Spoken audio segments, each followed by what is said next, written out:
Cars, trucks, SUVs are most Americans' biggest money pits and the reason why they stay in jobs they hate rather than pursue their dreams. By the end of this video, you'll know exactly what kind of car your future self will thank you for buying and how this mentality has kept me free from debt and living my dreams and pursuing my goals.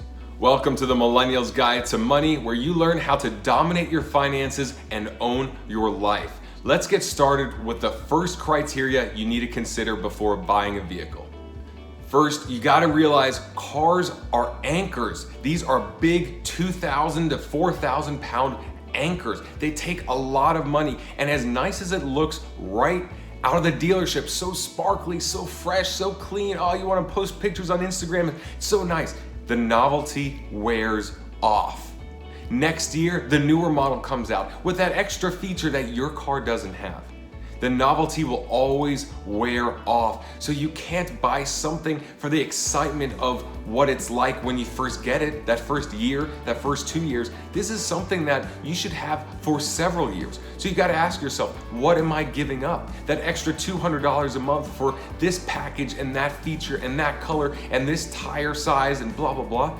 Well, what are you giving up? There's a lot you're giving up. Other things you enjoy, investing in your skills, investing in your spouse, in your relationships, in other things that truly bring you long-term happiness.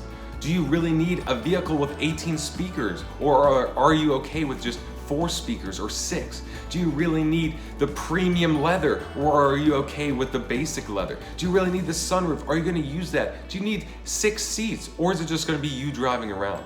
Everything like that needs to be considered because it's all gonna cost you money, and it's money that you could be using in other places that will bring you more happiness.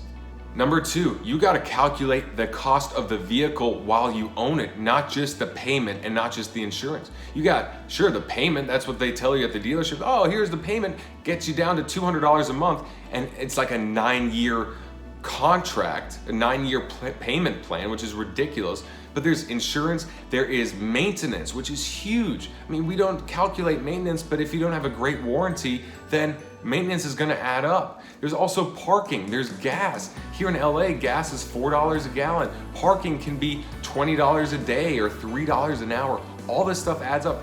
Think, is it even worth having a vehicle? When I lived in LA a couple years ago, I would have a Vespa instead of a car. I would Uber when necessary, and I had my Vespa, which cost me $20 a month for insurance and gas combined. Compare that to $150 a month just on insurance, $150 a month on just gas.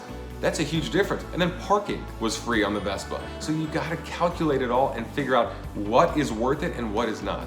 Lastly is to evaluate opportunity cost based on the first 2 criteria. Now that you know the total cost of the vehicle, if it's a BMW and you see that, you know what, it's probably about $1,000 a month for this BMW, do I really want this BMW? I can get a Hyundai, and with everything included, it's gonna be about $600 a month. Well, that $400 a month could be put towards a vacation fund, put towards investing, put towards dinners, put towards just events, things that will bring you happiness. Or are you ready to drive this BMW knowing that you won't be able to go out as much? You might have to be at home. If money is no object, then get whatever you want. But if you're still pursuing your goals, if you're not happy in other areas of your life and you'd like to grow, learn, experience, do things, change careers, do you want to give up that flexibility by being tied to a very big car payment and insurance and maintenance and gas and parking and everything else? Maybe you realize you'd only be spending $500 a month Ubering and you could ride your bicycle everywhere else. Well, do you really want a car for $1,000 a month when you could Uber for $500 a month, ride your bike the rest, and then just rent a car when you go on longer trips? That's something to think of. But opportunity cost is the biggest part because we gotta know what we are really giving up. Personally, I bought a Hyundai Veloster 2 years ago. I wanted something that I could pay cash for, got great gas mileage, and had a huge warranty.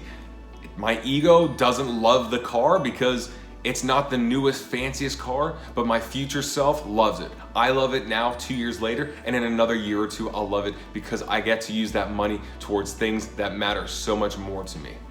All right, guys, this is the Millennial's Guide to Money. Let me know what you think and see you on the next episode.